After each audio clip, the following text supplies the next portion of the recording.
Welcome to Scrollin', a podcast about the Elder Scrolls Online. I'm Ket. I'm Davius. This is episode number 17.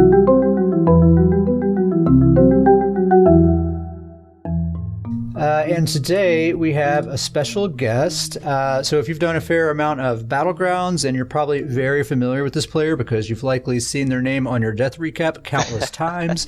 If you despise Magsorks in PvP and Battlegrounds specifically, this guy might be the reason why. Seriously, one of the best PvP players I know in this game, the great Caliban. How's it going, dude? Pretty good, man. Thank you for having me. Yeah, awesome to have you here. Just to give players an idea of who you are, do you want to just tell us a little bit about like your experience in this game, how long you've been playing, the kinds of stuff you do, and that sort of thing? Yeah, I've been playing since 2016, early 2016, I think, and currently co-GM of Adastra with a Haughty Tiger. I'm mostly a PvP player. Used to do a bunch of PvE, but kind of burned out on that the last few years. So mostly just BGs, sometimes some Cyrodiil. But it's a good way to relax after work, you know? Oh yeah, certainly. That's mostly what I do after work, for sure. For sure. Yeah, and you mentioned Adastra. That's a guild that actually all three of us are in, and it's a Battlegrounds specifically focused guild. A lot of really talented players in there, and I really, it's honestly like my favorite guild that I've been in. Yeah. I always joke that if you go into a battleground and there's a bunch of Adastra players in there, then that's when you know it's about to be a serious match. Yeah, it's both it's a good and a bad feeling, you know, because it's like okay, I must be getting pretty good, right? Like I'm in here with these guys, but then it's like, all right, this is going to be like I'm going to be scraping and clawing for every moment that on this map. Yeah, that's how you know you've hit high MMR on the ultimate character. You start seeing Adastra members. Yeah, totally.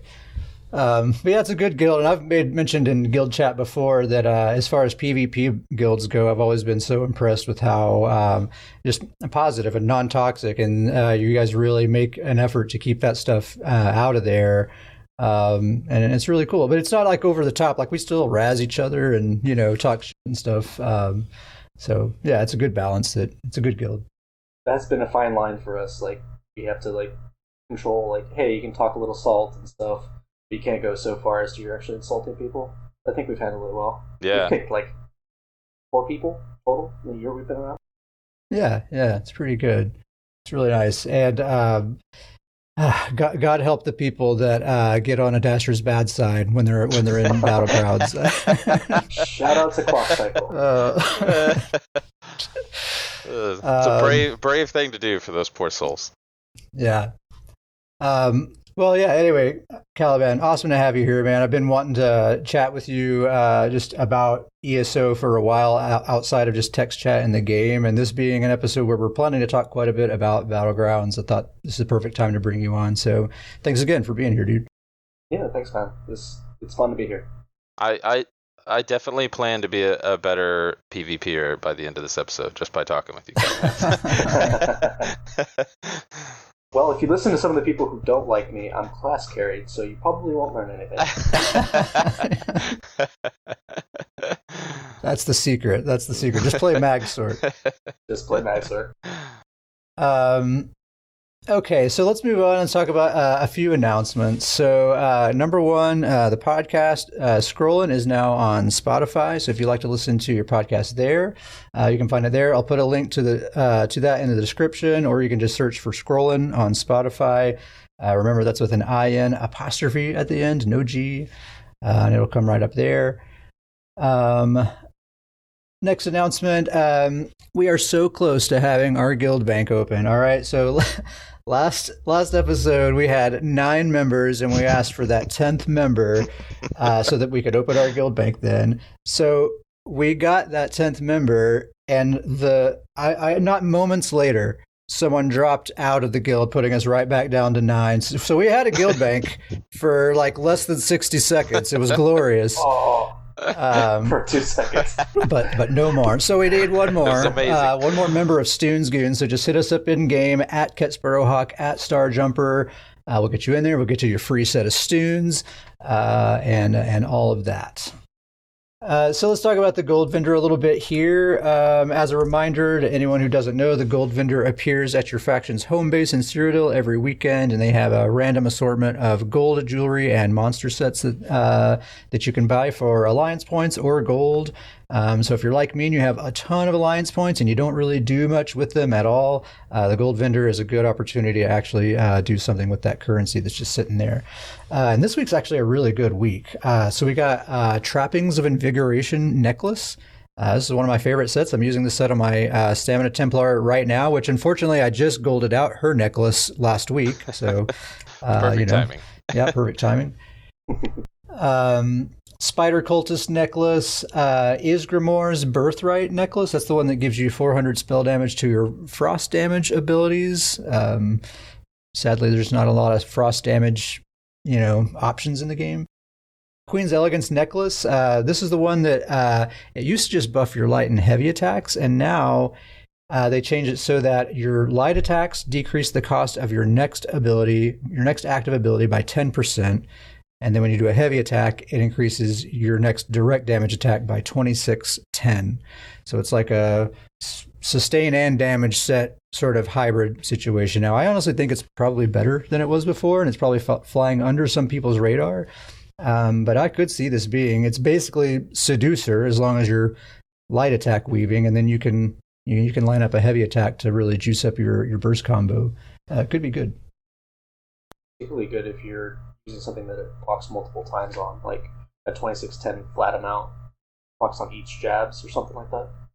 Oh, yeah, that's a good point. Totally. Or maybe like would Force Pulse, would that 2610 apply to each hit of Force Pulse, I wonder? I haven't tested it, but it might work like Draugr can. Yeah. Same thing with the dual wield spammable too. Yeah, totally. And then the monster sets, we got Vykosa's Shoulders and Krog's Shoulders. And that's kind of it for the Gold Vendor. So we'll move on to some news and patch notes. There's not a ton of news this week, but there is a little bit. They did a Crown Store showcase for June 2020. So if you want to see a preview of the stuff that you can expect to see in the Crown Store this month, I'll put a link in the description so you can go check that out. A couple of new costumes that looked pretty cool to me. A new Scourge Harvester arms pack. Davis, didn't you get this Second Legion arms pack? Didn't you buy that? I'm possibly going to buy it. I thought you bought it. Haven't decided yet. I'm possibly. Okay. Oh, my bad. I thought you bought it. Well, it looks really cool. Just some other stuff. Crown Store, There was some maintenance this week, mostly very minor stuff, a few fixes for the Kind's Aegis trial. Most notably, there was a bug that caused only one treasure chest to appear in the entire trial. So they fixed that. That's so awesome. So now there's a normal amount of treasure chests. Some fixes for antiquities. This is what I was really hoping would happen this maintenance cycle. So thankfully it happened. They fixed an issue where some antiquity encasements, particularly the large gold filigreed treasure chests, could have their visuals desync with their placement in the excavation site. I'm sure you guys have ran into this when you're trying to excavate mythic items where you uncover the chest. It's uncovered. You can see it. It's all there, but it's not registering. It's not letting you have it, and you'll fail the excavation, and you have no idea why. And it's because it's misplaced. And the way to actually uncover it, it would be visually uncovered, right? Like you'd look at it, and it looks like it's not actually uncovered, but turns out you got it. So you had to play this weird mind trick with the game to even uncover it. It was so frustrating. Yeah. Especially like the first time, like I was really going after this wild hunt ring, and I was really excited about it. And I'd get this lead, I'd get so excited, I can't wait to go excavate this thing. It's going to be so awesome, and it's just like frustration after frustration after frustration. And then I just go to bed frustrated. I don't have my mythic item. It was really annoying. I finally, did some research online and figured out how to work around it, but not a good thing. They fixed it, thank goodness. They also fixed an issue, Davis, I know that you were having where when you get kicked out of an excavation because you get locked into combat, your UI messes up and your character can't like move properly, right? Yes, this was the frustrating bug that was happening to me, is that whenever you would get attacked, you'd be right in the middle of a dig, and then you'd get attacked and pull you out of that, and you couldn't use any abilities, and you could only walk backwards. You couldn't go side to side, you couldn't go forward. Your character could only walk backwards and not perform any action. It was so frustrating. Could the mouse still move your camera around so you could you still steer your character like that? Yeah, you could still look around, you just couldn't, you could only walk backwards. That's awesome. It was such a weird bug. Yeah, each new patch, I'm always sort of, I'm excited about all the new stuff we get, and then I'm also kind of a little bit excited to see how interesting this new batch of bugs is going to be. That was a unique one for sure. Yeah. Speaking of bugs, if I could bring one up that probably affects most of the people we play with, Battlegrounds health bars don't show up in half the BGs. Yes. Yeah, I've seen that one a lot lately too. That one is frustrating. I see that in Imperial City a lot as well. Yeah, it is frustrating. So why don't we talk a little bit about what we've been up to this week, and I'll kick us off. So once again, my Stab at a Templar, Old Betsy, is finished. And this is like, I think the third time I've said this on this podcast that this character is finished. But I was expecting these mythic items to take way longer to get a hold of. But it took like 2 or 3 days to get a hold of it. So I had a build video going. I was almost finished. I basically had to scrap it, throw it away, and start all over again because I got the real version that I really wanted. So yeah, now it's really done for real. And the video is finished and it's on YouTube and it's all done. That's done. So good deal. It's an awesome build. This is my favorite character. I've said it 100 times. Stamina Templar is my very favorite spec to play in PvP. And the way I like to play it is very speedy and fast and agile, very like roly-poly like. And I feel like in the past, I've always had to sacrifice a fair amount of damage in order to pull off that kind of play style. But this patch, there's just new tools and stuff where I feel like I'm not having to sacrifice damage at all. It hits harder than ever and still totally a roly-poly. So I'm happy with it. So yeah, she's using that Ring of the Wild Hunt, and that's pretty awesome. And that's the one I was most excited about. But honestly, I think the one I'm even more excited about now that I have it is this Snow Treaders. Have either of you guys gotten a hold of the Snow Treaders yet? I haven't used it, but I've helped some people test it to see if you can proc other things while it's active. Like, what's that set that procs when you're snared or looted? Oh, like, is it Bloodthorn? The healing set. There's a set that heals you when you're snared or looted. Tested that to see if it worked with it. Okay, makes sense. Yeah, I was, like, when I was first reading about this item, I guess I just misunderstood or misinterpreted what it did. And I basically assumed that it wouldn't apply to like ground effects like caltrops or wall of frost. I was assuming like, I'm still going to get snared by those things. But no, you're immune to those things too. So I'm super pumped about these things. When it says, so you're immune to snares and immobilizations that cannot be cleansed. And I looked into it, and mostly what that means is like core game mechanic sort of things, like when you go into crouch to sneak, you're slowed down there. The Snow Treaders aren't going to, bypass that. Like it's like that kind of stuff. But like most of the stuff that you're going to run into from players, you're going to be immune, and it's pretty awesome, especially if you spec into speed that doesn't require sprint. So I put these Snow Treaders on it's a Stamina Necromancer bow build, and it's a Wood Elf. Swift jewelry using a Jailbreaker, which gives you minor expedition at all times. So he moves as fast as someone sprinting with major expedition, but he doesn't sprint. And he has these Snow Treaders on, so you can't slow him down. It's freaking awesome. It's seriously really awesome. Sounds amazing. Yeah, that's pretty awesome.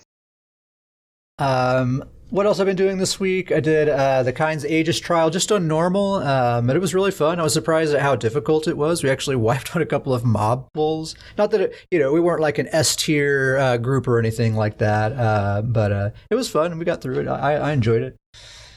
Did a little Imperial City last night, you and me, Davius. I don't know if we had fun or not. Did we? I don't know. I've been asking myself that same question. It was Man, it was a spectacle. It was a sight to behold, that's for sure. yes. So we play on EP, Ebonheart Pact, and man, it was just an ocean of Daggerfall Covenant all over the map, and you couldn't go anywhere, man, without just a giant blue blob of these people like just spilling out of doors and windows and everything, just like a colony of ants. And we were talking earlier, like we normally enjoy kind of outnumbered fights. We're usually looking for that sort of thing, but this was just like way, way too much, man. There was no way you couldn't kite anyone through any choke points or anything like that because they're there too. There's nowhere to go. There was a lot of talented players in that Zerg too. I that's totally, the other thing about it. I totally got rocked by Grim Hollow last night. Yep, he was in there. I know Mizzle likes to play with them as well. Yeah, it's that's another thing about it is oftentimes you see these big groups and the really strong players are kind of off separate from that. They're looking to try to get a 1v1 or maybe a 1vx. But man, a lot of these Zerg people were themselves strong players, and that made it extra hard. But it got me thinking though about the Imperial City situation right now. Davius, you and I always talk about how this is kind of our new PvP home right now, right? Because Cyrodiil performance is not great, right? And it seems to basically just be getting worse all the time. Yep. We can't group up in battlegrounds anymore. So if we want to play together and have a good PvP experience, Imperial City is about the only option. And now we have this Malakath Band of Brutality, right? This mythic item that everyone is salivating over and like really wanting to get their hands on. And one of those leads to get that is in Imperial City. You have to go to Imperial City to get it. I was just gonna say, maybe that was the highlight of our Imperial City last night, is that we got that lead. We did get that lead, and that was super sweet. Yeah. Trying to look for the positives. Yeah, but I would say probably of all these new items that we got with this patch, that's probably the one that people are going after the most. And so I think more players are just going to Imperial City than ever just to find this lead. And then once they're there, they're realizing that, oh, this is a good PvP experience. Maybe I'll just hang out here a while. And they're having the same realizations we had. Cyrodiil has the bad performance. I can't group with my friends in Battlegrounds. This is it right here. Yeah. So yeah, I think that's probably plus it was Friday night, so it's just huge population on Friday night anyway. But I wonder if we're going to be seeing kind of a renaissance in Imperial City, and it's going to become more and more populated as time goes on. As much as ZOS messes up sometimes, that's a really great change for the game if Imperial City comes back. Oh yeah, some of the most fun PvP in the game. Yeah, it's such a great zone, such a great design. It's fantastic, and it's really, I think, a testament to this antiquities thing. As skeptical as people, myself included, were about it, a really awesome side effect, this is one of them, is that it's breathing new life into the whole, basically the entire rest of the game, all this content. I mean, even things like Imperial City is really cool, but even like when you're just going to an excavation site and all you're doing is digging up something out of the overland zones, they send you to these places that you probably haven't seen since the first time you played through the main story, or maybe you've never seen it at all, and you can tell that they really are selecting these locations that were lovingly crafted. They're beautiful. Like every time I find one of these dig sites, I seriously stand there and look around and just sort of appreciate the scenery, because I can tell they chose that spot. They wanted me to appreciate the work that was done here, years and years ago. Yeah. I think another cool side effect too is just, if anybody doing antiquities or anybody roaming around the map, you can go to these public dungeons that you maybe haven't been to in a while, or even delves. You go in these areas you haven't been in so long, and it's just, you just see this population. There's just so many players roaming around. I did a public dungeon this week that I hadn't been to since, before I even hit max level on my first character. And it was really cool kind of going back and kind of remembering, oh, I remember this public dungeon. And there was probably, 10 to 15 other players in there kind of farming. It was just kind of cool to see kind of what you're saying. These old areas kind of new life, breathed into them. Yeah, like just random world bosses that no one before would even bother messing with. You'll go there now and there's like 10 people standing around waiting for it to spawn, And even like, say I want to queue up for a dungeon that's not a pledge today. I have a much higher chance of actually getting the queue to pop because other people are doing these dungeons to get leads from them and stuff.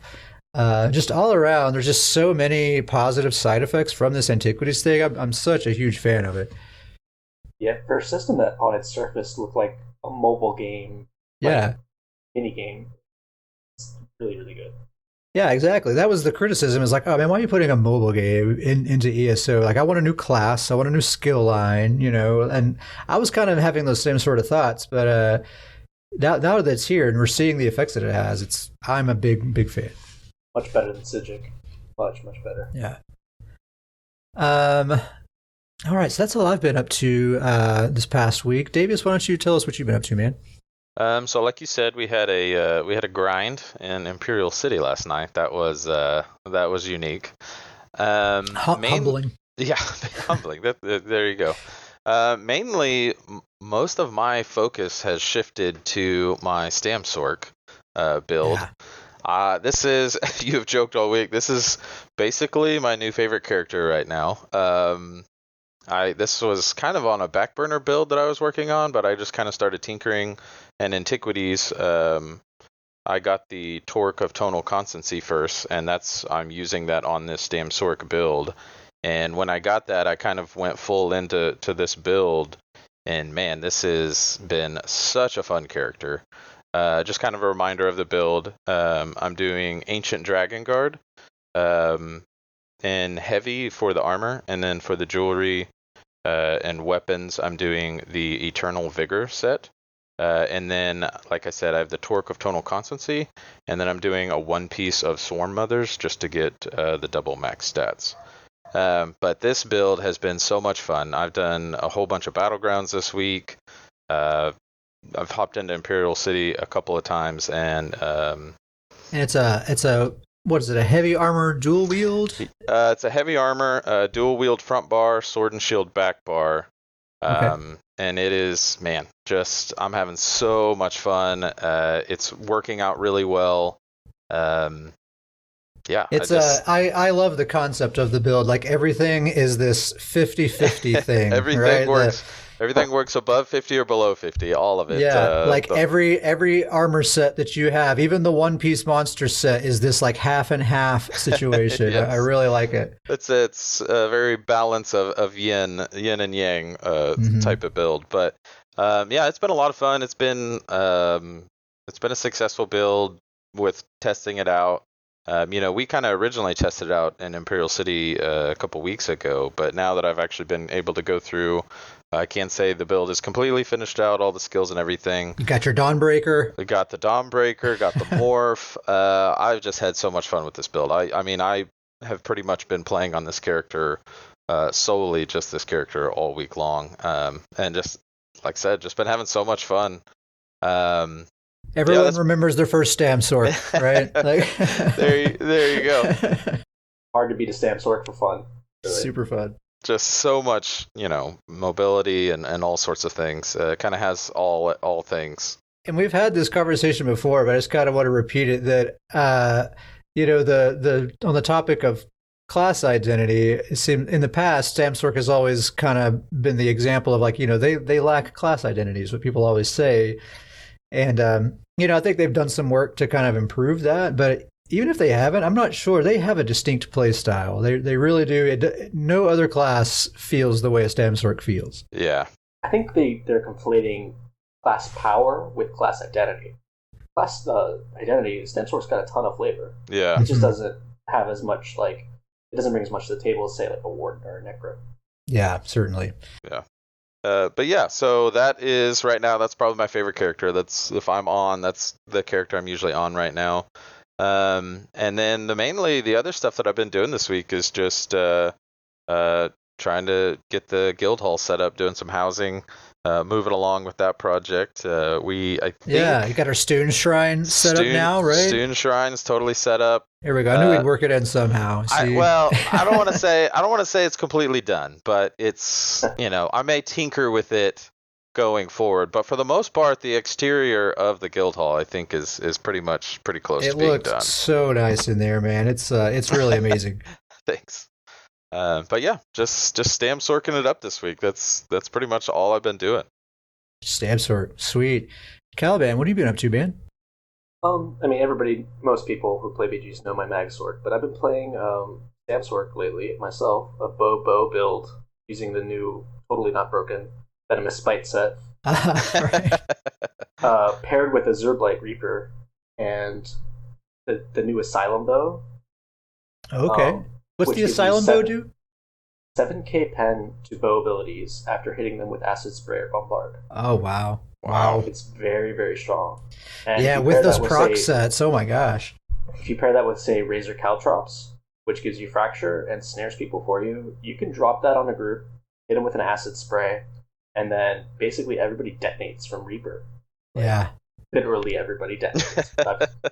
I've That's done incredible. 2.5 million in damage in Battleground with it. It's absolutely absurdly busted. Holy cow. I've been wanting to try a similar setup on a Stam Warden, but I think a Stam Sork can probably actually pull it off a little better. The reason why to use a Stam Sork, personally for me, is Ball Lightning, because there's a lot of Mag Sorks, and also it cleanses snares from you, so it saves you a spot from like Shuffle or something. Yeah. Yeah, very cool. Oh, and also, I feel like Hurricane would just help apply those stacks pretty nicely as well, right? If you're in melee, I wouldn't recommend getting into melee in a medium bow build. But yeah, sure. Cool, man. I'm pretty sure DK's leaping me, take me to execute. Yeah, these Titanborn DKs, man. I've seen so many Stam DKs that I'm like, oh, sweet. They have like 10% health left. I'm just going to take them out really quick. And then, nope, they leap me to death. Just one leap, one shot, because they're wearing Titanborn strength. Been playing a little bit of Mag DK as well. Sunbark's old build, I did an iteration of it where I'm running Elfbane, Weapon Jewel, Rockdar, and then Buffer the Swift Body. But the secret for me to unlocking Mag DK, especially with the healing nurse, is Magma Shell as your ult instead of Leap. It basically acts like Corrosive, but you don't get the pen. But it does give your team a shield. So basically you pop Magma Shell and you can run right into a group, talons everybody down, and then burn them. It's a really fun playstyle if you like Mag DK. It's also different because most people go with leaping and all that. Yeah. All three of the Dragon Knight's ultimate abilities are pretty fantastic. Class ultimate. Very much so. Dragon Knights have one of the coolest toolkits, I think, man. I really like the class a lot. Back when we had pre-mades, organized 4v4s, shifting standard was a low-key game winner. You could go into a group, drop that, and defile everybody, and that would shut down the enemy healer. Yeah. It was such a winner. Yeah. Yeah, and people who don't know about shifting standard, and they start panicking when they hear that shunk, shunk, shunk. Like it just keeps hitting the ground over and over again. It's like rattling. Like, what is happening? Oh my god! Pair that with a little bombard, and people just vaporize. They'll start reporting you for hacking. Cool. And is that it, Cal? Or you have anything else?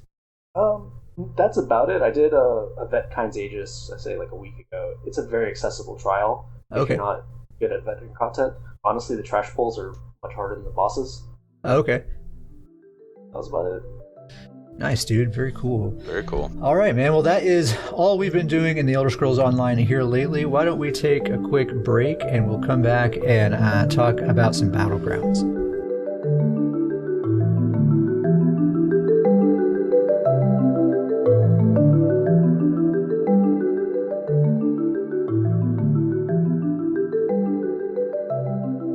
I'll just kind of give the setup of what the BG report is here. So once per patch, I like to do something called the BG report, where I just check in on the state of battlegrounds, just see how things are going, how different classes are performing, any new trends that are emerging, anything like that, kind of observe. I just want to talk about it. I really love Battlegrounds, and so I always want to keep tabs on things and kind of give players maybe some ideas of things they may want to keep in mind when they're adjusting their builds and just jumping into Battlegrounds this patch. In the past, it's always been, the BG Report has always been its own separate, like, dedicated episode. But since we've started doing these weekly episodes now, I figure it makes more sense just to make it a segment in a regular episode. So that's what we're going to do. So this patch, I think right now the meta is still pretty topsy-turvy. Things have been disrupted quite a bit. We have new things like base critical resistance. We have mythic items. Arena weapons are more common than ever, so they're just generally out there a lot more than they used to be. And there's just a ton of new options that players have now that they didn't really have before. It's easier than ever to kind of dial in your character and fine-tune it to exactly the kind of playstyle that you want, and it still will be viable and do enough damage and have enough survivability to actually work. So things are a lot different this patch. And so I want to start by talking about some of the factors that players may want to keep in mind when they're making adjustments to their builds and strategies and stuff like that. And I have a few things written down here that I want to mention. But first, I just kind of want to hear from you two guys and just see what you've been up to as far as like changes you've been making to your builds or your approach to Battlegrounds this patch. Caliban, why don't we start with you, man? What changes have you been making here lately? Mostly, the one thing to keep in mind is that health regen wasn't nerfed this patch. So they nerfed healing, like Caliban, but they didn't touch health regen. So on my Mag Sword, instead of Brightthroat's Boast as my main body set, I swapped to Amber Plasm, which just got buffed. Oh, yeah, I love Amber Plasm. And Sugar Skulls, about 1,800 health regen with like no real investment into it. It's such an amazing like heal over time just to like keep you topped up. You take a little chip damage, people aren't going to focus you because you heal right up. Yeah. And it's a big change for me. I've actually made that change basically across all my characters, is just slot a little more health regen just to cover up for, so you don't have to spam like a 5k burst heal if you take a light attack randomly, kind of thing. Yeah. Because the moment you take damage in a BG, everybody's going to tunnel you. Yeah, totally. Yeah. Like, that's a smaller health bar. I'm going to fixate on that. Yep. So that's one change I've made. The thing about this patch, since healing is down, you don't need nearly as much damage to kill people. Like, probably my strongest class right now is my Mag DK.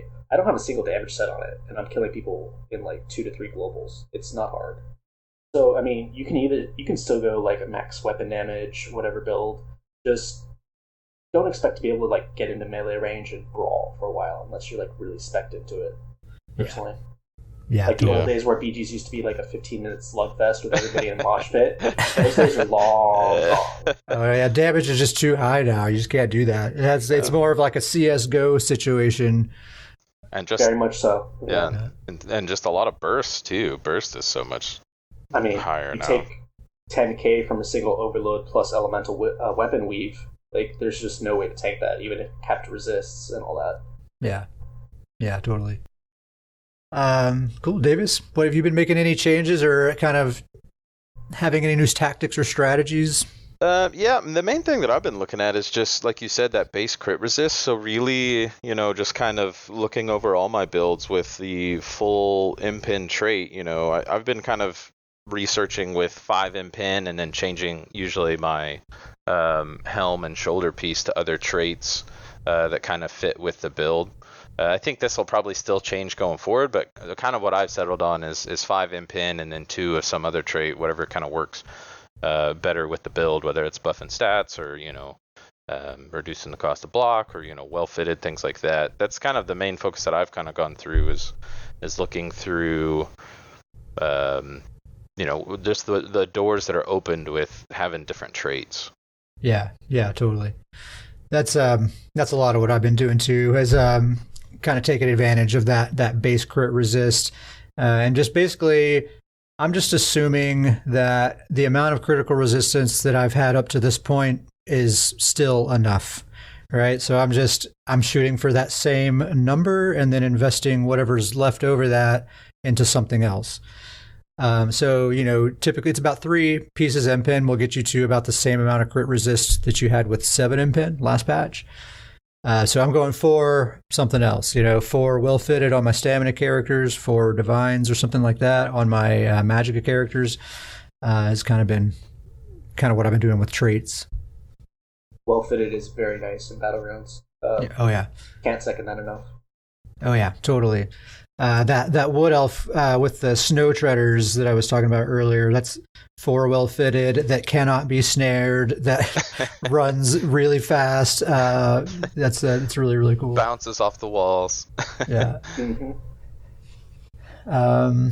Cool. Well, yeah, so factors that, and if you guys think of anything else along the way, feel free to shout them out.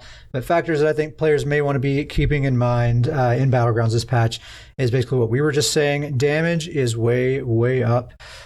We have the Malakath Band of Brutality is out there. Baylorg was buffed. Student's Favor, New Moon Acolyte, and Titanborn Strength. Those still exist. They're still out there. And just like Caliban was saying a minute ago, healing was nerfed quite a bit as well. So you're taking a bunch of damage, and you're having a more difficult time recovering from that damage. One other thing that I've really noticed too is bows. This may be the most bows I've ever seen in PvP in this game right now. Any theories why that might be? I think bow is the most complete weapon line in the game right now. With the new Venomous Bite set, you have multiple dots, you have roots, you have a very good stun in Magnum Shot, which is the longest range stun in the game that does damage. And if you pair that with a Black Rose bow, you can do 16k damage with a single Magnum Shot. Wow. That's a lot of damage. Yeah. And if you throw out an acid spray on a group, your bolt will hit for 8k a tick. Yeah. It's just not survivable. It's a really strong weapon line right now. It's that high damage, and that you're at range, so you're even, you're not even in the thick of it. Yeah. So it's defensive and offensive. And a very nice side effect is that it's very, very strong against mag sorks, which are pretty prevalent in Battlegrounds. So, yes. There's a lot going for bow right now. Yeah. Yeah, certainly. And and the weapons are the master bow is more accessible now. That might be a factor as well. Very much so. People can do normal Dragonstar Arena, get a non-perfected master bow, and it's hard not to use that if you have it in your inventory. Yeah. Right. If I had any recommendation for people who want to play bow, go do a normal Asylum Sectorium run. The new Asylum bow is just incredibly powerful. 6,600 pen to bow attacks, running for 10 seconds. It's crazy. 11% damage. That sounds crazy. I'm using the master bow in my my Stam Crow right now, but that sounds like maybe I'll have to go get that instead. Yeah, that one bow is the Student's Favor set. Yeah, the Master's Bow is nice if you're running it as a back bar set, because it buffs everything. But if you're looking for a pure bow build, Asylum Bow front bar is just head and shoulders above everything right now. Right on. Cool. Good advice. I think, I don't know, I feel like I always say this no matter what the meta is, but I really feel like this meta, the fact that damage is so high and burst happens so quickly, and the fact that players have more defensive options now, they have more ability to invest in other types of defense. I think that trying to build tanky and really bulk yourself up and just tank out the damage, to me, seems like an ineffective approach, especially if you still want to be able to do good damage yourself. I may be biased because I always utilize this sort of playstyle of utilizing movement and line of sight and that sort of thing to just straight up avoid damage, period, rather than trying to mitigate it. To me, that seems like the way to go right now. If you can just avoid all of the damage and then just burst people down in these windows of opportunity and then get back to line of sighting, it seems to be an effective way to go. It's kind of a high actions per minute sort of play style, so maybe it isn't for everyone. But if you can pull it off, I think it's pretty good. Use these new mobility tools like the Snow Treaders or the Ring of the Wild Hunt. You can get really, really amazing mobility with very little investment. Just one item gives you all the mobility you need. So that's something to consider. it's definitely interesting that, you know, my experience in Battlegrounds and even PvP is that very rarely now am I running in, you know, it used to be you'd always run into that player that you just say, oh, this guy's so tanky, like I'm just going to move on. That hasn't really happened as of late for me anyways. Very rarely am I running across somebody that I just think is so tanky that I move on. That definitely is a lot more rare occurrence for me. Yeah, I think speed is very much king right now. Yeah. Yeah, certainly. And I wonder, Davius, if that's a big factor in why you're enjoying your stab sork so much. Because you always gravitate towards like slow and tanky kind of builds. That's sort of like your seeming like your preferred play style. But you're really loving this sork. Who, I mean, it's a tanky build, but it's, you know, it's a sork, so it's speedy no matter what. It's definitely. I mean, it's definitely my highest actions per minute build by far. I mean, I'm always, you know, anybody who's played a stamp sork, you're always hitting something or getting buffs or, you know, streaking or. But yeah, I mean, I think that's a really good point. I mean, it takes advantage of speed and mobility, and he's always moving around. You know, even when I've run with you, you've kind of joked that you know, usually you're usually playing a really quick character. I'm usually playing the healer, and so we kind of joked like when you were on the healer and then I'm on the moving around character, you're like, hold on, just stay still so I can heal you for a second. Yeah, we're like totally the tables have turned, and I like realized like, oh man, I've been making things hard on him this whole time, haven't I? I'm so sorry. Yeah. And you complain so much less than I do too. Another thing I wanted to kind of mention is off balance, and this has been a trend, not just this patch, but the past several patches. Is off balance is just more and more and more important. You know, if you have off balance in your build, like if you can apply off balance to other players, this is a great source of sustain. It's your hard CC solution, and it can be a great solution for dealing a lot of damage to those players as well. And you know, a lot of those things take up 0 bar slots or maybe just 1 bar slot, and you have all those tools within that one like mechanic. We just have to admit, right, that Zos's favorite buff or debuff is off balance. Like that's just their favorite. They love it. Really They're all about it. So unintuitive to work with, like the notification for it, the timers. Kind of frustrating how prevalent it is, to be honest. Yeah. Yeah, it's everywhere, and so it's important to be aware of what you can do with it and how you can take advantage of it when you're applying off balance to other players.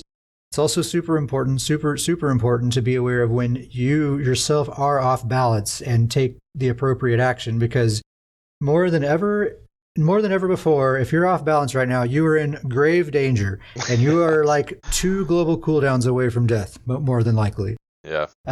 So just be aware of off balance in general, this patch and probably every patch going forward. It's a very powerful tool if you can take advantage of it.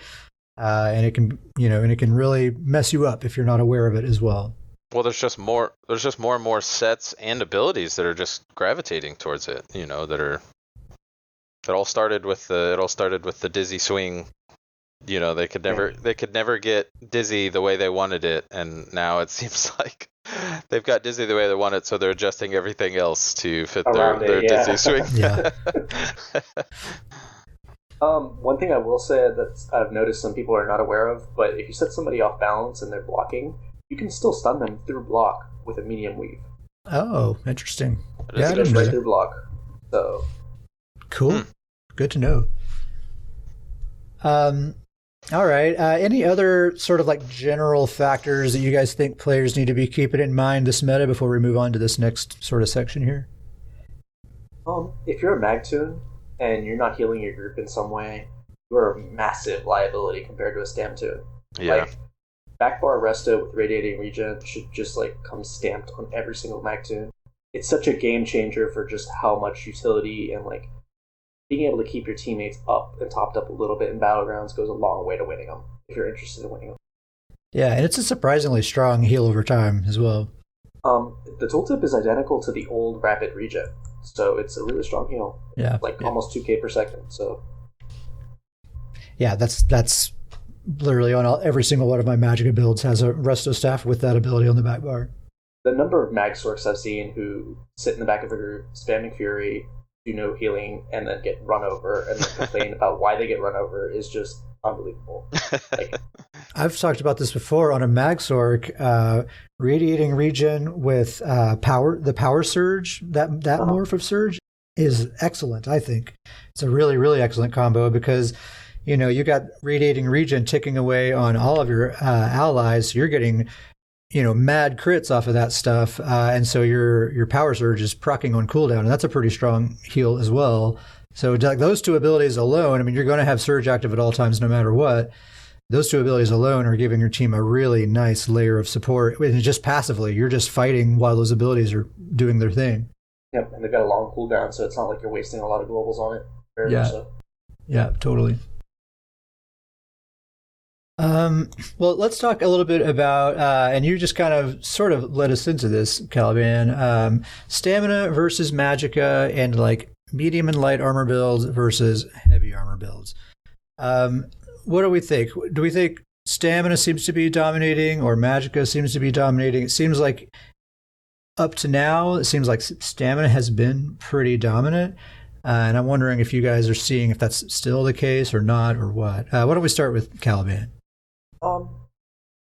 I think mostly, like, you're right on that one. Basically, stam is head and shoulders above mag, unless you're talking about Magsork, specifically for Battlegrounds. Right. Topic. In a lot of the cases, Magsork's strength in Battlegrounds comes down to kill stealing rather than actual killing power. But that's a pretty fair assessment. I think the balance has come down a little bit just because since healing is less, Vigor isn't quite as strong a mitigation tool this patch. Like, on my Mag DK, I can burn down somebody in Vigor with Rally with my dots. Like, so I think the balance has come down a little more in favor of Mag because Templar has dots, Mag DK has dots, Mag Necro sucks. But every other class has pretty good dots, and it's a lot more useful this patch. So balance is better. Heavy armor builds for stamina, however, are strong because they don't have much in the way of weapon crit, so they can all slot Malekith's Band and get a massive buff to their damage. Like, for example, I got hit by Arcanax, not in corrosive, for an 11k heavy attack the other day. Wow. I can tell that Malekith Band is out there, along with Stoon's favor, man. Someone lands 2 Dizzy Swings on me, that is often lights out right there if I'm not blocking. Even if you are. Even if I am a lot of the time, yeah. Cool. Davius, any thoughts on stamina versus magicka, medium light versus heavy armor, any of that kind of stuff? Well, I think one thing that's just kind of stood out to me is with the stamina versus magicka debate is that, stamina really is great. You can make stamina great really on any class. At really high-end PvP, you can really work stamina to be great on any class, where I feel like really high-end PvP with magicka, there's really specific classes. Yeah. And so I think that's the biggest thing with it is that, if you've got the right class with magicka, I think it can come, then I think it's great balance there. But there's just certain classes that if you're magicka, you're just going to struggle. It's just not as, I don't know, it's not as class balanced. I don't think magicka is as class balanced, I guess is what I'm trying to say, is stamina. That's the biggest thing that stood out to me. Yeah, a big part of that, in my personal opinion at least, is that a lot of magicka players don't heal the group. So 3 magicka players supporting each other with radiating and cross healing will beat the crap out of a stam player. Yeah. But a lot of mag players don't. They're completely selfish. They play like a stam tune, but they don't have the tankiness or damage to play that way. So really, the balance is that if mag is supporting each other, they're stronger than stam, but they don't. And that's a problem with maybe quality of player or just experience level or something. Yeah, I think that's a great point. A year ago in BGs, every mag player had 1 million damage, 200 to 300k healing. That's a unicorn these days. Yeah. Like, it really is. Like, I don't know if it's because we've lost a lot of population or something, but the amount of players who really know how to play the game at a high level just don't seem to be there sometimes. I think that's a point that often does not get brought up in this stamina versus magicka conversation, especially with people complaining that, stamina has so many advantages and they're so dominant and all this stuff. But the the support capabilities, and you put 3 stamina players up against 3 Magicka players, the Magicka team should win, even though the stamina players per player probably has more damage, more personal survivability. Yeah, that's a great point. Yeah, it almost seems like I think you made a great point, Caliban. It almost seems like, I don't know if it's because they have talked about the nerf and healing in PvP or what, but it almost seems like players are the support Magicka character. I don't know if players are scared to go that route because they've seen the nerfs or what, but Magicka support in Battlegrounds right now definitely seems a lot more rare than it used to be. The number of max orcs I see that don't run Bird, don't run Resto Staff, and just because they're the most common class, and I'm kind of a snob when it comes to max orcs because I made one for so long. But like, you cannot sit there and complain about Stam Necro and other classes when you don't do the basic job that a mag tune should be doing. Like, Sauce has basically told us that mag is supposed to be more of a support role. Yeah. So if you don't play it that way, you can't expect to beat somebody with a 20k vigor who can hit an 8k dizzy on you. Like, be realistic. There's other ways to win. Well, I wonder if part of that too is, because I can say this personally that it's hit me, is that, my main is a PvP support Magicka build, but I don't play on that character as much anymore because without grouping and Battlegrounds, it's a lot more difficult to go into solo Battleground queues as a support character. I mean, stamina, kind of like what we've been talking about, is that your most stamina builds are kind of made to be on their own. They've got high damage, they can take care of themselves. Magicka is more this team support type thing. But when you take grouping away, you're putting out a lot of risk on the table, is hoping that this team that you're going to randomly be in is going to work with you to allow that support. Yeah, I mean, that the grouping thing, I think, is probably the key thing why we're not seeing a lot of these sort of support focused or kind of split focused players out there, because I think at the end of the day, a lot of players are incentivized by seeing those nice numbers at the end of the match, like, holy crap, I got 1 million heals and 1 million damage, I'm the best. And it's so hard to accomplish that anymore because you can't count on your team actually like staying close enough for you to heal them to get those numbers. My favorite anecdote for that: who wants to play a support player when you get into a battleground? You got 3 Nightblades hiding in cloak the entire time. Oh, yeah, man. Exactly. Good yeah, night, totally. Yeah.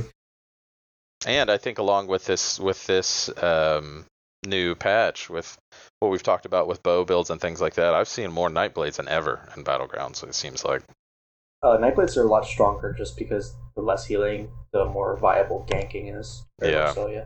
Oh, yeah. Well, why don't we get into this discussion about classes? That's a perfect segue because the first one I was going to start with is Nightblade. And I feel like they have an interesting story to tell because they're kind of sort of a stepchild in Battlegrounds, wouldn't you say? Like, you load into a match, you look at who's on your team. Man, I got a Nightblade on my team. I hope they're good. That's always the thought. So Caliban, you think they're in a better spot now? No, but I think really good players can get a lot more out of them. The problem with Nightblade for the longest time is that it gravitates towards newer players. You come from Skyrim or something like that. You want to play a stealth class. Stealth is always popular, but players don't play it to level of mastery. There's not 100 Jinx players or, in particular, Titan Brand. I just got to give him a shout out because what he does on a Nightblade is so impressive, and I am more. Dude is good. He's terrifying to see in a battleground if he's not on your team. Yeah, I mean, he tears my Sork into small, tiny little pieces and then, teabags them. But, the reality is that I don't think it's so much Nightblades are bad. It's that a lot of players are gravitating to the stealth playstyle that are new, and then they gravitate towards, bow, snipe. Mm-hmm. So it's more of an experience and quality of player than the class toolkit, because the class toolkit isn't that bad, I don't think. It's bad for Battlegrounds because the maps are tight, there's a lot of AoE. Yeah. But the class is really strong in Cyrodiil, and I think if more experienced players played the class, it had more potential. Particularly Magblade. Back when we did pre-mades, Ironworks used to be our healer on a Magblade, and he was one of the strongest healers consistently. I've seen some insane Magblade healers. Yeah. Right. And I've seen some really good Magblade tanks. Like, I'm running VCR +3, or at least I was, and our main tank was a Nightblade. So like it's got the tools to be more effective. I just think people gravitate too much towards invisibility and don't really like branch out to their build ideas. Yeah, I think a lot of Nightblades, Stand Blades especially, are the recipients of negativity a lot of the time, both from enemies and allies, right? Like they're just like, it seems like people are just not nice to Nightblades because you kill an enemy, say you successfully gank someone. Well, nobody likes getting ganked. You're going to get a hate tail probably. And then your teammates probably don't appreciate you hanging out in stealth the whole time and forcing them to fight outnumbered the whole time. So they're going to probably have some not so nice things to say as well. And so I think Nightblades oftentimes will get discouraged, and that's why I think as your MMR climbs up, you start seeing fewer and fewer Nightblades. Well, that's one of the reasons, at least. I also think it's just hard for them to be successful. Maybe it's easier now in this meta, but with no champion points to actually be a successful ganker at high MMR with players who are ready for it and know how to respond to it and counter it. It's like, okay, if you're not successfully ganking people, then you may as well be a brawler, then you may as well be a DK, Exactly. Yeah. I agree. Well, I think of all the classes, Nightblade, the stealth is such a overpowering theme to Nightblade. Whether people are using it right or whether people are overusing it. Of all the classes in the game, the stealth with Nightblade, it's just so overpowering. And then how much it ties into their kit. And I think Caliban made a great point. Is it most players are gravitating this, and then it's such a powerful theme to the build or crutch to the build, however you want to say it. And so many people are depending on it. And stealth, unless you're using it right, like Caliban said, with a high-end player, it really is such a debuff to team playing in a battleground. Yeah, because say like you main a Stamplar and you're deciding, I want to check out PvP. Let's go see what that's all about. You learn right away the importance of keeping your armor buff up, keeping all of your buffs up, and the importance of proper positioning and all these different, man, you're going to learn those lessons real quick. But man, a Nightblade, you might be playing this game for 3 years and never learn those lessons, because you can crutch on stealth so much. Stealth is so polarizing because it goes from either like the most broken one-on-one skill in the game to something that's completely useless against a really good player. Yeah.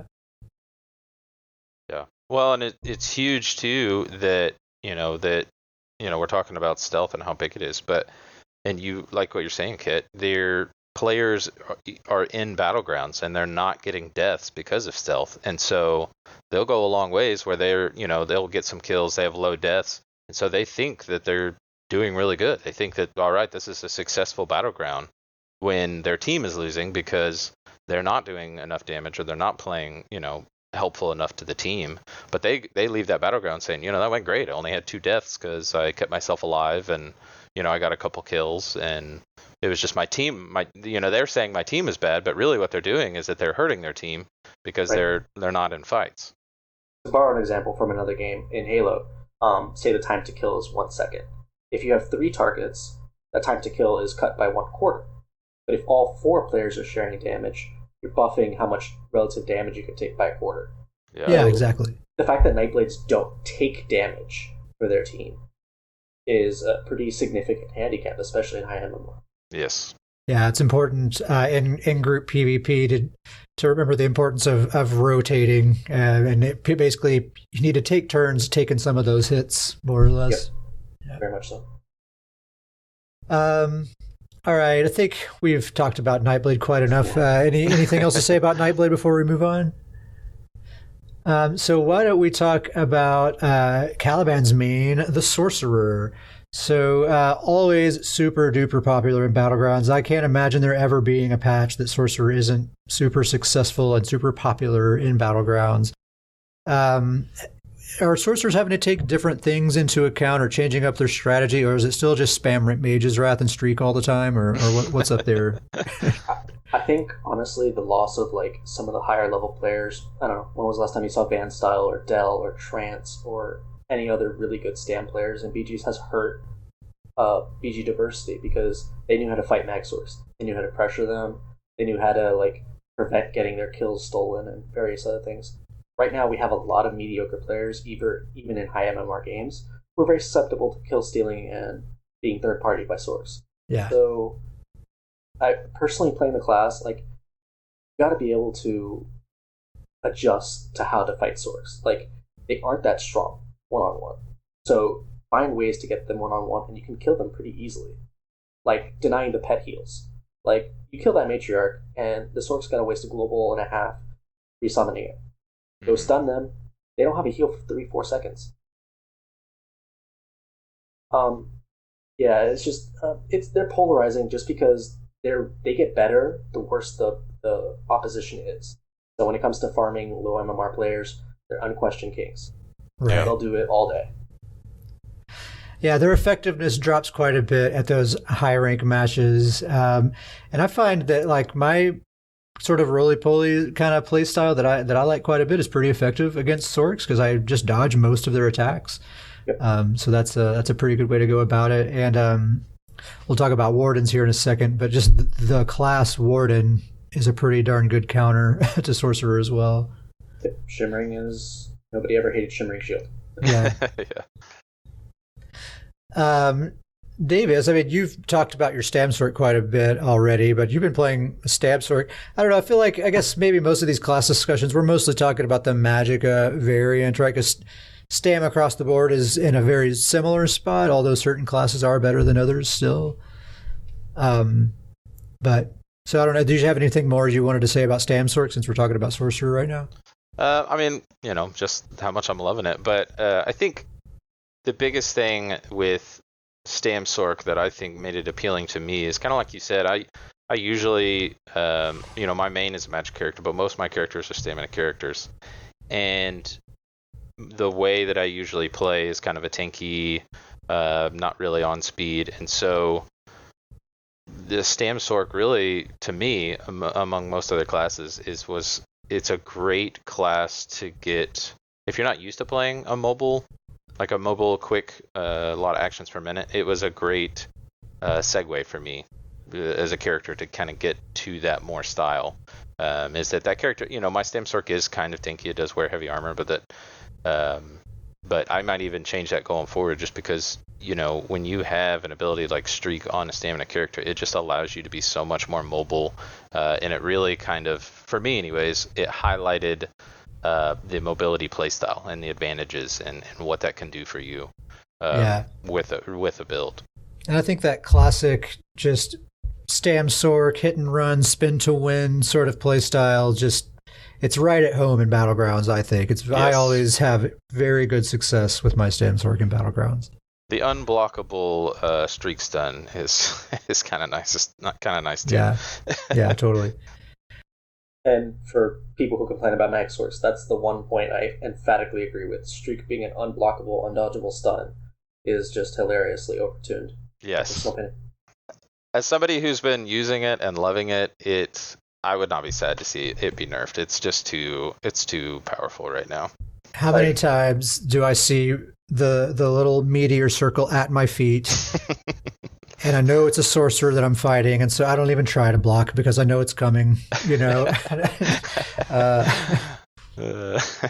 Yeah, I mean, the class was a lot more fairly balanced back before it got a really big heal along with an unblockable stun. Flame Reach was used a lot, but I don't think it was anywhere near as unbalanced as this current streak is. Yeah. Totally agree. Flame Reach, man, I mean, that was... How much more telegraph can you get? It's a slow-moving projectile. It's a giant, tractor wheel-sized thing, flying through the air. And it's blockable and dodgeable. Yeah. You could have adjusted the cost there and maybe double the cost if you really don't want it to be spammable or something, but... Yeah. One of the more boneheaded decisions I think Zoss has made, balance-wise. Yeah, especially for it to be, a 15-meter range or something? It's really... Yeah. It's not usable. All right, so I think that's enough about Sorcerer. Let's move on and talk about the Warden. So as I was just saying, I think the class Warden is basically just a hard counter to Sorcerers. And as long as Sorcerers are popular in Battlegrounds, Wardens are going to continue to be an excellent choice. Caliban alluded to Shimmering Shield earlier. Basically just makes you immune to crystal frags. You also have the Betty Netch that automatically cleanses you every 5 seconds. That basically makes you immune to the curse or Mage's Wrath. I can't count the number of times I've been on my Warden 1v1ing a Sork, and they just give up and streak away because they realize they're not going to get the kill. And it's not even hard. You're not even having to expend that many resources to do it. And Wardens also just make every team they're on better, just by existing and being there, especially a Mag Warden. Your team is just better. So can't go wrong with the Warden in, I'd say, any patch ever. And this patch especially, I think they're in a very, very, very good spot. Just with there's some cool armor sets out there that synergize really, really nicely with their class, and they just have an absolute complete toolkit. Any way you want to build them, anything that you want to have in your toolkit is available to you, and you can work it in there somehow. Yeah, that's what I was going to say. You hit the nail on the head there, is that to me, Warden is just the most flexible class in the game. You want to make a healer, fantastic. Magic a healer, fantastic. You even made a stamina healer that was very effective. You want to go high damage, you can go that route too. You want to do some sort of hybrid, Magic a stamina, healer, damage. With a Warden, can really do it all. It's such a flexible class. Yeah, there's so many viable ways to build them out and set them up. I really love Warden quite a bit. I know Time Dazzler does a little bit of off healing on his Stamina Warden. It's a very, very flexible class. One thing to point out, if you haven't done it on a Magic Warden, but the Ice Furnace set is low-key like a really strong proc set for them right now. What's the proc do on that again? Every time you do ice damage, you do fire damage, and it's like 1,500 per second. So you can drop gripping shards on people and burn them down pretty quickly. Okay, interesting. I'm going to check that out. I'm using my Warden's like a support build, and it's Spell Power Cure and Heaty's Hearth are the main sets there, and I like it a lot. It's really cool. Anything else to say about Warden? Yeah, they're awesome. MVPs of every battleground, I think. Pretty much, yeah. Yeah, can't go wrong with a Warden. They're a great class. Templar, I think, is always strong too, although the main thing that gave them their edge was nerfed this patch, right, which is healing. I think they're still super strong, but I'm not seeing nearly as many of them. I think the flavor of the month right now is Stamina Necromancers, and that's what I'm really seeing a whole lot of. So whereas we were seeing a ton of Templars a couple of patches ago, I feel like whoever was playing Templars then are playing Stamcrows now. I still feel like they're pretty strong, though, especially like Stuin's Favor. You get a toppling charge and, you get some jabs in your face, and it's going to be lights out pretty quick right there. Have you guys noticed anything about Templars? I agree with what you're saying. I'm not seeing as many. I mean, I think Templar will always have the best spammable in the game.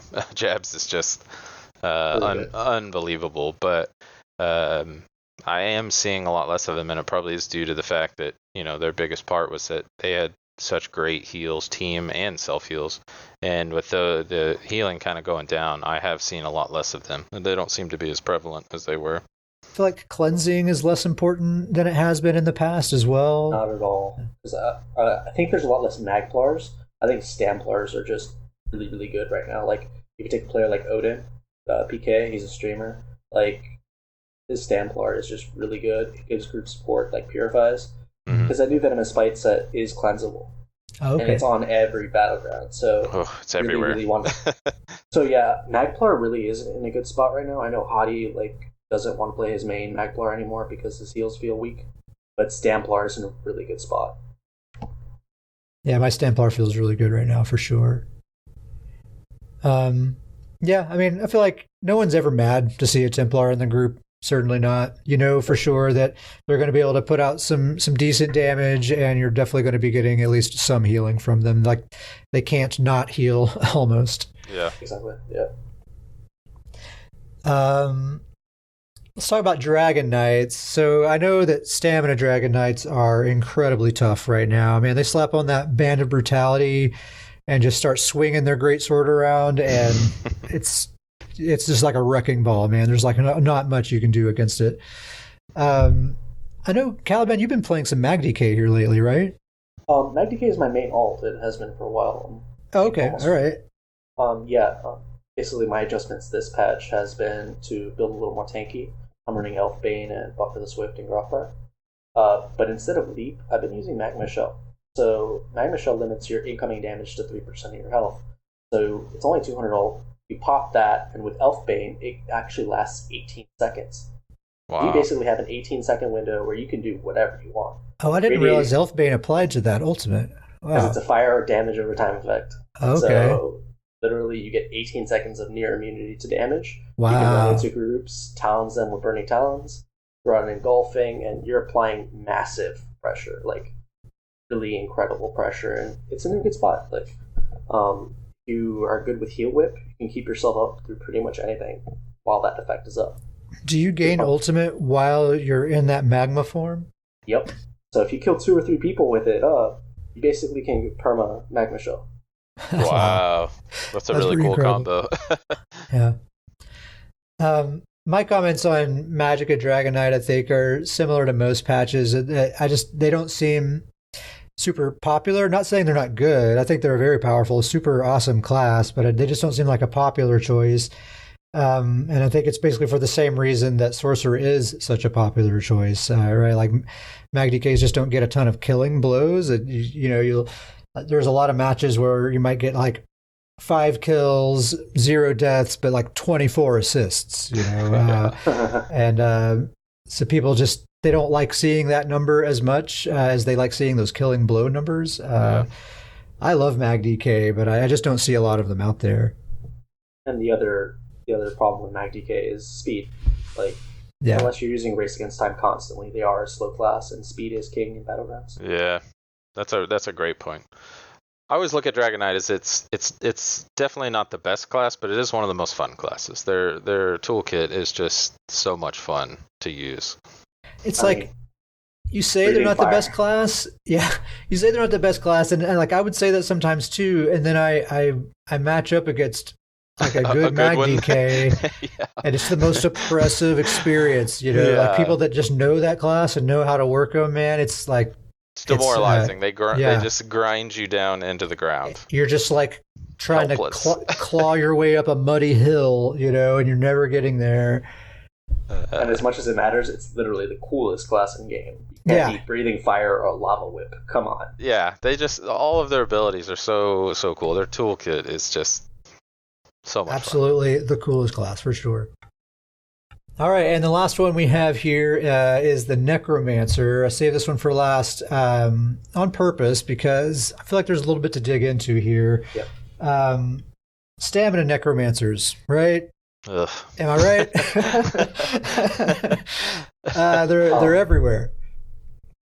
They are incredibly powerful. They've been fixed, right? A patch or 2 ago, they basically have been fixed, and they work really well now. And now they're basically crazy OP, and everyone is playing them.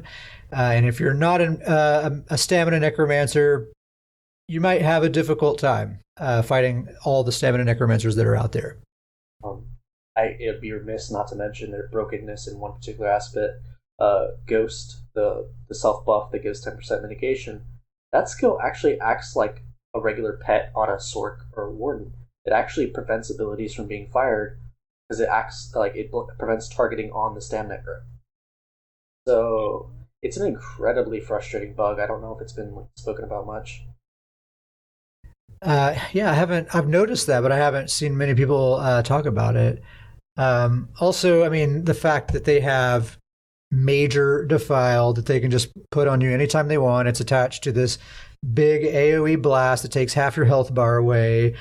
I think it's always seemed on paper to be like, that seems pretty strong, but good thing Blast Bones barely works, so no one really complained about it too much. But now, man, they cast Blast Bones on you, you're getting hit with that Blast Bones. Like, you're not, like, it's hard to avoid. Yeah. If I'm in a PvP area and I don't see a Blast Bones running around, then I think something's wrong with the game. Yeah. It's about where it's at right now. And, the people who cast that on cooldown, man, that's Major Defile up at all times. I mean, even as a Templar, you can only cleanse so many times, before you're out of Magicka. It's just like, man, I've been in fights that's like, man, I don't know what to do. I do not know what to do against this player. It's not just Major Defile, by the way. The disease status effect actually has a chance to proc Minor Defile. Yep, that as well. Well, and it's huge too to mention that you talk about, full uptime or casting it on cooldown. The passive that cuts the cost for it makes that very easy to do. Oh yeah, it costs nothing. It costs nothing at all. If you're looking for the meta, this patch, it is Stamina Necromancer, probably a Noon Acolyte, Student's Favor, and Baylorg, or the Malakath Band of Brutality. Very much so, yeah. Or even Fury Body, if you want to go heavy. Yeah. And then just put Dizzy Swing on all 5 slots, and you're good. Good to go. Well, throw Blast Bones on one of them, and then you're set. Yeah. Right. Yeah. Incredibly strong. What's weird, though, is how incredibly strong they are and how incredibly not so strong Magicka Necros seem to be outside of like a support role. Yeah. Well, I don't know if weird is the right word. It's just interesting to point out. I have some ideas about why I think that is, but figure I would let you guys share some thoughts first. Well, I mean, what do you combo with Blast Bones on a Magic Necro? There's no answer. There's nothing you can combo it with. So there's no Curse, there's no Fury, there's no Incap, there's no Bow Ult, there's nothing. So there's no really good dots because the Skeletal Mage costs an arm and a leg and it doesn't really do shit. Sorry, pardon that. That's okay. But yeah, it's hard to control who your Skeletal Mage is targeting. Right, yeah. It attacks the nearest person, but it's once every 2 seconds and it's not a big dot, so good for racking up pointless counting stats if you want. I feel like the thing that I notice against Magcrows myself, like when I'm playing up against a Magcrow, is some of them can be incredibly strong and put out a ton of damage, but it's like the moment I realize oh, this is a losing fight, it's no problem to just nope right out of there, and it's so easy to disengage, and they really have zero options to keep you, to stay on top of you and make you keep fighting them. I think to me that's the biggest thing that I've noticed is like even the ones that can build really good and have a lot of damage and are have decent success, just forcing people to fight them is what the challenge becomes then. Right. The only offensive stun available to Mag Necro is Flame Clench, 15-meter range. It also comes with a drawback of cutting all your damage to all your main damage abilities by 8%, because you want a Lightning Staff on a Necro. Right. And Lightning doesn't stun. Yeah, not anymore. Now, that being said, if you're looking for a support-focused build, I feel like Magicka Necro is one of the very best choices you can choose. They are incredible. I have a Magcrow healer right now that is one of my very favorite characters. It's probably one that I'm going to be spending a lot of time with in the coming weeks. So if that's what you're all about is team support and that sort of thing, then top tier, I say. Yeah. But if you're trying to get kills and do that sort of thing, maybe the worst choice you could. Yeah, I don't think any circle group is complete without a Mag Necro support build, even if it's just for the Atronek, so you can bomb groups. Yeah, or just the Fear Totem alone, I feel like is worth worth bringing up a log. That Fear Totem is nasty. Yeah. The Root too, because it applies Minor Maim in a pretty big area. So. Yep. Yeah, it's really nice. A good class. And I think the thing to keep in mind through this battleground discussion is I'm not trying to say the class is good or bad. It's specifically within the context of battlegrounds. They're a super strong class at the things that they're good at. They're the best. But you just don't see a lot of Magcrows out there. And when I do see them, they're usually a support build. But Stamcrow, the best of the best. Absolutely. Watch out. Yeah. That's all the classes. So vampires, of course, were massively reworked, and I do see a lot of them out there, but I'm not sure I'm getting a good read on their overall effectiveness. I don't know if I'm getting killed by vampires necessarily a lot. I do see them out there, but nothing's really standing out to me. Have you guys noticed anything about vampires? I mean, as someone who, for the past couple of episodes, I've talked about this vampire build I've had and been really excited about it. Now that I've got my hands on it, and I'm still testing and I'm still working with it, but the more I work with it, I become a little bit less and less excited about it, which I think you kind of called, but I was a little surprised by. Their kit is just so, so focused on using vampire abilities, and then, if you use any other abilities, then they're going to be increased, but the decrease on the vampire abilities, and it's great, but they don't. It's very difficult to find a way to deal damage with them. So I've kind of tested my build, and it's extremely tanky. I've even taken it in some PvP areas, and it lives and it can survive. It's very hard to kill. But I just feel like I'm just hitting like a wet noodle. Like I'm just not putting out any damage. Yeah, the change to Blood Frenzy basically gutted the vampire on arrival. The 20% ramping cost to that per second is just completely untenable. Yeah. Because it prevents outside healing. I tried to make it work on somebody who's not even attacking me. I can't sustain the heal even on a strong healing class for more than 3 or 4 seconds. Yeah, I mean, I'll even go try to kill NPCs with that, and you have to even be careful just killing regular NPC mobs because it starts hitting you so hard. For reference, I stacked Radiating Regen, I had Ritual on the ground, and I was spamming the Vamp Drain heal, which is supposed to heal 23% of your missing health per second, and I died in 6 seconds with it active. So, and that was in CP, not PvP, so it wasn't cut by Battle Spirit. Yeah, I mean, I feel like I still see a fair amount of Mist Form, and I see the Vampire Lord ultimate basically used as a defensive ultimate, right, just to heal up. Right. But otherwise, I'm not seeing a lot of vampire gameplay. Not all that much.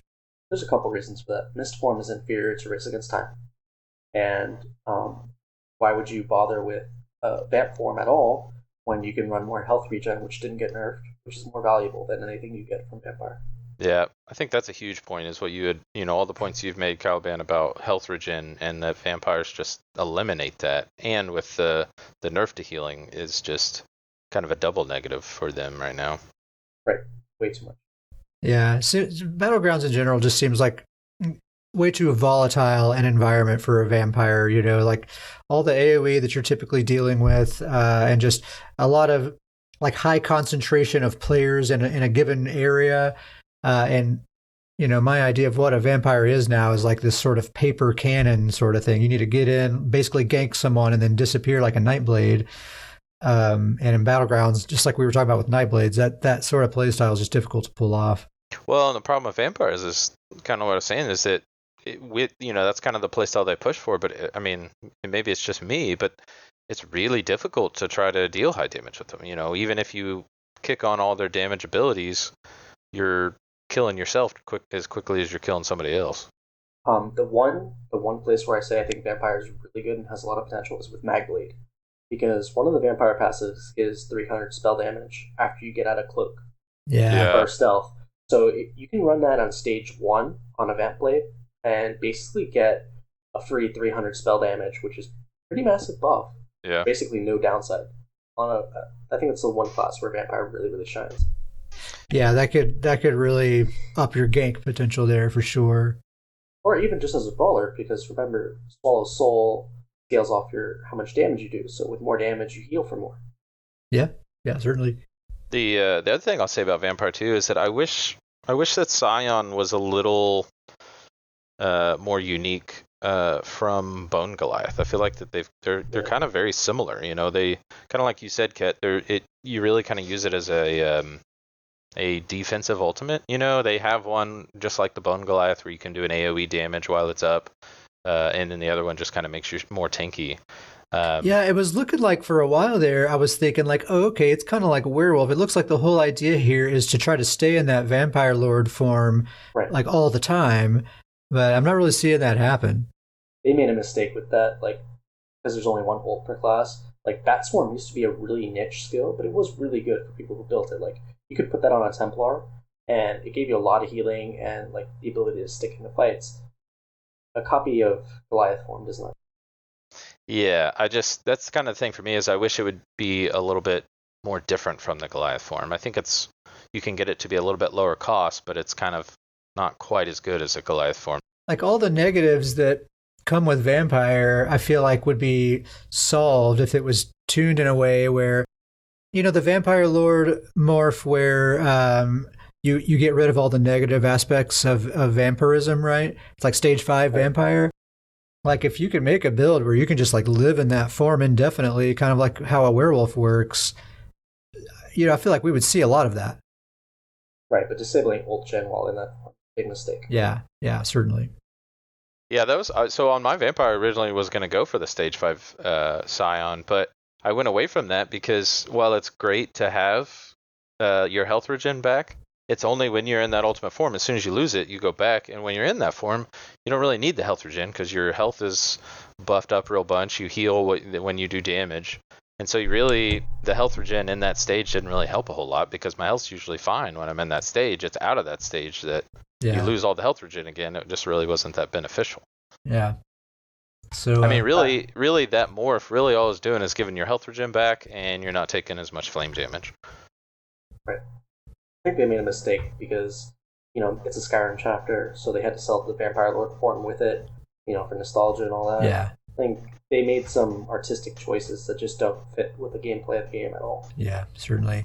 It's I don't know, maybe as time goes on, people will learn new tricks and new ways to incorporate it. It's still pretty early for this new vampire situation, so we don't really know. It doesn't seem to offer a lot of great tools for at least for like small group PvP, like arena PvP like this. Yeah. Right. But they just recently rebuffed werewolf, so it's possible they'll revisit the skill line. Yeah, certainly. And that's a perfect segue. So let's talk about werewolves because they were substantially buffed this patch, and they actually are in really, really good shape. And I was expecting to see a lot more werewolves in Battlegrounds, and I've been playing a lot of Battlegrounds, and I'm surprised at how I'm really not seeing a change in the werewolf population. I don't know if you guys' experience has been the same or different, but in the past, I almost never would see werewolves, and I think probably for good reason. They have a difficult time. They weren't in such a great spot. Now seems like the time to get your werewolves, guys. Jump in there, and I'm just not seeing them. I feel like that it's just day by day. It's only going to keep growing. We went against some werewolves last night in Imperial City, and they were formidable foes. They were. They have a great setup right now. I agree with you. I think it's just something that the focus is on vampires, and I think just over time, the more people that start kind of looking into the new werewolf changes, I think it's only going to grow. Agree. Like people doing antiquities, people doing a whole bunch of new stuff. They haven't looked at an old skill line. Yeah, it could be. Yeah, they're just maybe not as aware of what's happening with vampire, or just busy with other stuff. I mean, I'm guilty of that. I'm actually going to go relook at my Stamsork werewolf right when we're done with this because I remember I still have it on there. Yeah, nice. My next character that I'm leveling up is going to be my werewolf. I'm pretty excited to do it, but like we said, there's just so much to do right now that I just haven't gotten around to doing it just yet. But my guess is that werewolves are in maybe the best spot they've ever been in terms of battlegrounds. So, if people listening are wondering if it's a good time to take the werewolves in there, I think so. Absolutely. I think this is the time to dust off your werewolf, get those claws out and see what you can do. Absolutely. Last thing I have to say about Battlegrounds is I just want to keep beating the dead horse of grouping. We've already talked about this, I think, almost every single episode since the change was made. But that's the biggest factor in Battlegrounds right now is that you can't group up with friends anymore. And I think as much things have changed, this is the thing that has changed the landscape the most. This is the thing that is affecting the decisions that people are making in their builds and in their tactics and their approach more than anything. Is just the fact that you can't group up with a friend. You can't, like Davius and I would always put two builds together that complement each other and, go see what we can do. But now I know I can't do that. So I'm going to make different decisions in my build to make sure I'm covered on all the bases that I need because I don't know what my teammates are going to be. I have no idea. So I got to make sure I'm ready for anything.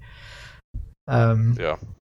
My two biggest points with this is one, I feel like it's causing Battlegrounds players, to be more selfish than ever, because you don't know what you're getting with, and so it really causes, and that's just kind of the natural way to go. I mean, it's including myself. I'm making my builds more selfish than ever, And it's when you get into these teams, it's kind of in Battlegrounds, teams are less cooperative than ever, in my opinion, right now. Yeah. And then the number 2 point is that this is also this has caused me. I've probably in this era of Battlegrounds, it's probably the least amount of Battlegrounds I've ever done. Oh, certainly. And I wonder what that is looking like across the board. If it's just a lot less players in general. No. I mean, it very much has improved. Probably casual players playing it because they perceive the fact that they got crushed at Battlegrounds as pre-mades. But the reality is, the way the MMR inflated pre-made group queues, you never faced them when you were low level, low MMR. Like, they weren't really a problem in any serious way. Yeah. People misattributed the fact that a really good player in good gear can farm for bad or newish players endlessly in a battleground. Yeah. It happened all the time, and even before the change and after the change, I feel like I find myself on both sides of that equation all the time. I'm on a team that's super dominant and just squashes everyone, or I'm on a team that is on the receiving end of that. It happens all the time before this change was made and after the change was made. I'm not seeing any difference in that. Yeah. But I think that, just to a point that you used to always make, I think that's just, and to feed onto Caliban's point, back when there was grouping, we used to do 4-man groups, 2-man groups. Yeah. And the MMR spike for when you're in those groups, it bumps you up so much. We would say all the time, you know what? I'm just going to solo queue because I want to take a break from those matches. It is such an obvious difference. We had a regular 4-man squad that we would roll with all the time, and you could see such a difference. Like, I'd be on by myself playing Battlegrounds by myself, and then everyone would jump on. Hey, everyone, let's group up. Let's go do some pre-mades. And man, immediately as soon as we group up and join a battleground, the difficulty jump, it's a massive difference, dude. There's such a difference between an actual pre-made versus 4 decent random players. Yeah, very much. And the point I always make is when we were actually in a pre-made group, a full 4-man pre-made group, we usually lost the matches that we would play in. Yeah. Right? We were up against such good players, such good other pre-mades. We lost more matches than we won most of the time. Yeah. That's very true. So I feel like the perception for the pre-made thing is just all over the map, and I think ZOS is well aware of that, and they're just trying to appease players' perceptions of what's going on. I think a lobby system would go a long way to solving that, because it'd be so nice. I mean, we hit 270 people in a Dasher last night, all high MMORPG players. That's enough for every night for us to form our own lobbies and play against each other. It doesn't need to be rewards or anything like that. I would love that. Yeah, that would be fantastic. Just like a basic lobby system was in Halo or any other modern game in the last 30 years would be just such a great change. I think that's the thing that surprises me the most about this, is that there's so many games out there that have figured out this issue that I'm surprised that we're having this issue, I guess. I hope they bring back grouping. Yeah, I'll second that. Even just a lobby system. Just something. The one thing we had this idea on the podcast before, but I want to mention it again because I think it would be so cool. Caliban, let me know what you think. Davies and I talked about this before. So we have the Ring of Mara, right? That you can marry someone and get an XP bonus. So I see where this is going. What if we had an arch nemesis situation where you could designate Davies is my nemesis, and anytime I see him in the game, no matter where I see him, we're aggroed. He has a red outline and we can attack each other. That would be awesome. That would be so much fun. That would be so awesome. So much fun. It would lead to so much griefing though, because well, you could turn it off. I don't know. Oh, right. Okay. I imagine maybe someone teabags me at Imperial City and I get mad and I invite them to be my nemesis. And then, 6 months pass. I'm just out. I'm questing. I'm in Greymoor. And then all of a sudden, hold on. Who's that? Oh my God, that's that guy. I'm going to go get him right now. That dude teabagged me. That could be cool. It'd be so hilarious. Especially now, too. Can you imagine just doing some antiquities? You're out digging somewhere and all of a sudden some DK just leaps on you out of nowhere. I would love it. I think optional flagged zones would be pretty fun. I think, yeah. Yeah.